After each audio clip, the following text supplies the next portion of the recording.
Fourth paper कैसा रहा ethics का? Very lengthy, very lengthy. हाँ, मतलब case studies are not that long but still lengthy. और थ्योरेटिकल पार्ट में आपको ज्यादा प्रॉब्लम हुआ या case study? Case studies were lengthy. I don't think there was a problem with the theoretical part as well. Okay, basic था। तो case study को थोड़ा सा बताएं, आपकी क्या दिक्कत आया आपको स्टेक होल्डर में, या फिर मेरिट डिमेरिट या सिलेक्शन जो ऑप्शन देते हैं? I don't think there was a problem उसमें सिलेक्शन या उसमें। The main problem was finishing in time because content आपको लिखना है, you have to finish the paper. So the main fight is against time instead of writing content. I think content काफी straight forward रहता है case studies में.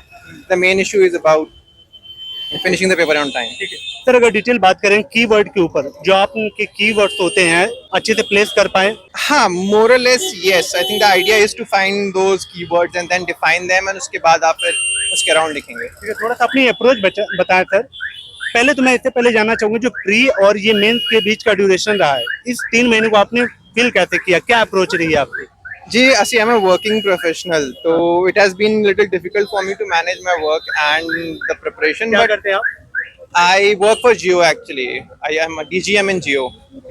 तो मैं उसमें काम कर रहा हूँ, so it was a little difficult managing, but ठीक है, I managed. I had to sacrifice other things.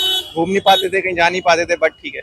थोड़ा रिसोर्स की बात करो, आपकी एथिक्स का क्या रिसोर्स रहा है, और जिस हिसाब से आपने वैल्यू एडिशन किया था अपने नोट्स में, चाहे वो क्लास वीडियो हो या मैगजीन से, जहाँ से भी क्रॉनिकल वगैरह से जो हम लेते हैं वैल्यू एडिशन करते हैं अपने नोट्स में, तो क्या वो वैल्यू एडिशन आप इस पेपर में प्लेस कर पाए अच्छे से?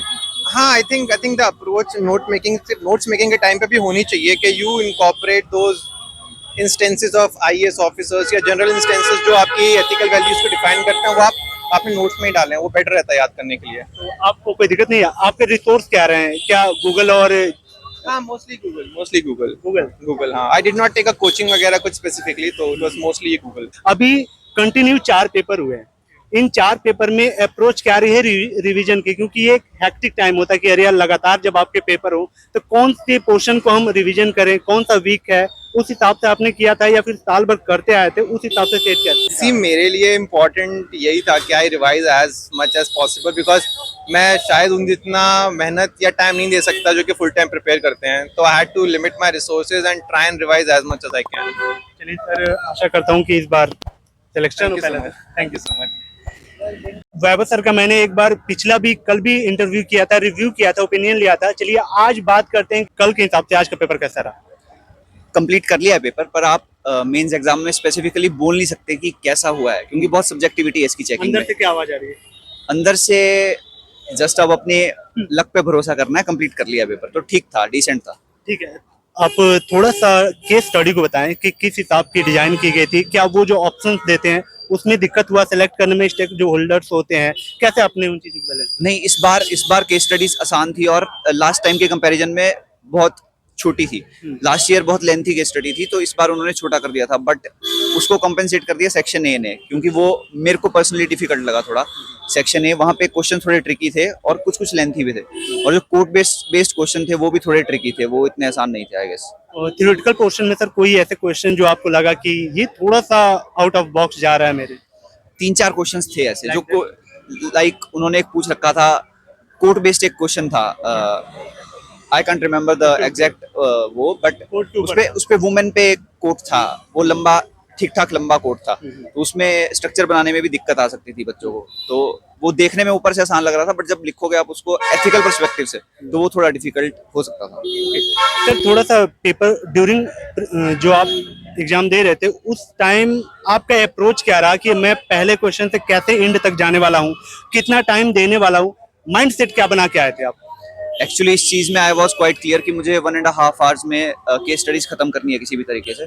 उसमें चाहे मुझे थोड़ा पेजेस पूरे ना भी मैं भरूं, चाहे 4 की जगह 3.5 पेज भरूं या फिर 3 पेज भरूं, बट वो मेरा क्लियर था कि 1.5 आवर में मेरे को केस स्टडीज करनी है और सबको। हाँ, वो हो गया।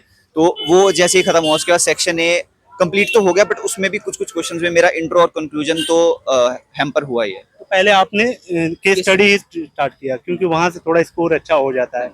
ठीक है सर, थोड़ा सा फील करते हैं आपके प्री और मेंस के जो ये ड्यूरेशन रहा है, इसको आपने कैसे फुलफिल किया था? क्या रिसोर्स और कैसी अप्रोच, क्या आंसर राइटिंग, रिवीजन, और क्या एथिक्स को आपने प्री के बाद स्टार्ट किया, कैसे किया? लुक, अप्रोच मेरी इंटीग्रेटेड थी दोनों के लिए, और जहां तक आंसर राइटिंग और उसकी बात है, तो लास्ट ईयर जब मैं प्रीलिम्स मेरा नहीं निकला था, तो आई मेड श्योर कि मेरा पूरा साल मेंस अच्छे से रेडी हो जाए। तो उसी में मैंने टेस्ट सीरीज ज्वाइन की थी और उसके थ्रू मैंने आंसर राइटिंग की। रिसोर्स सर क्या रहे हैं आपको? एथिक्स मैंने एक्चुअली जो मेरे कोचिंग नोट्स थे उसको मैंने फॉलो किया था, और हल्का सा खुद इंटरनेट से और जो कोचिंग मटेरियल होता है विजन का, वो मैंने फॉलो किया। क्या लगता है आपको कि गूगल और यूट्यूब से हम इस सिलेबस को कवर कर सकते हैं एथिक्स के? सर सिर्फ गूगल और यूट्यूब से तो नहीं हो सकता, वो वैल्यू एडिशन के लिए ही काम आ सकता है एज पर माय एक्सपीरियंस। पूरा सिलेबस बहुत मुश्किल है कंप्लीट करना। कैसा लगा आप कमेंट करके कमेंट में बताएं, और साथ ही आपके कोई अगर क्वेश्चन हो तो मैं कंटिन्यू रिव्यू कवर कर रहा हूं, तो आपके क्वेश्चन मैं पूछ लूंगा, तो कमेंट करके जरूर बताएं। चलिए अगले वीडियो में मिलते हैं, तब तक के लिए थैंक यू सो मच।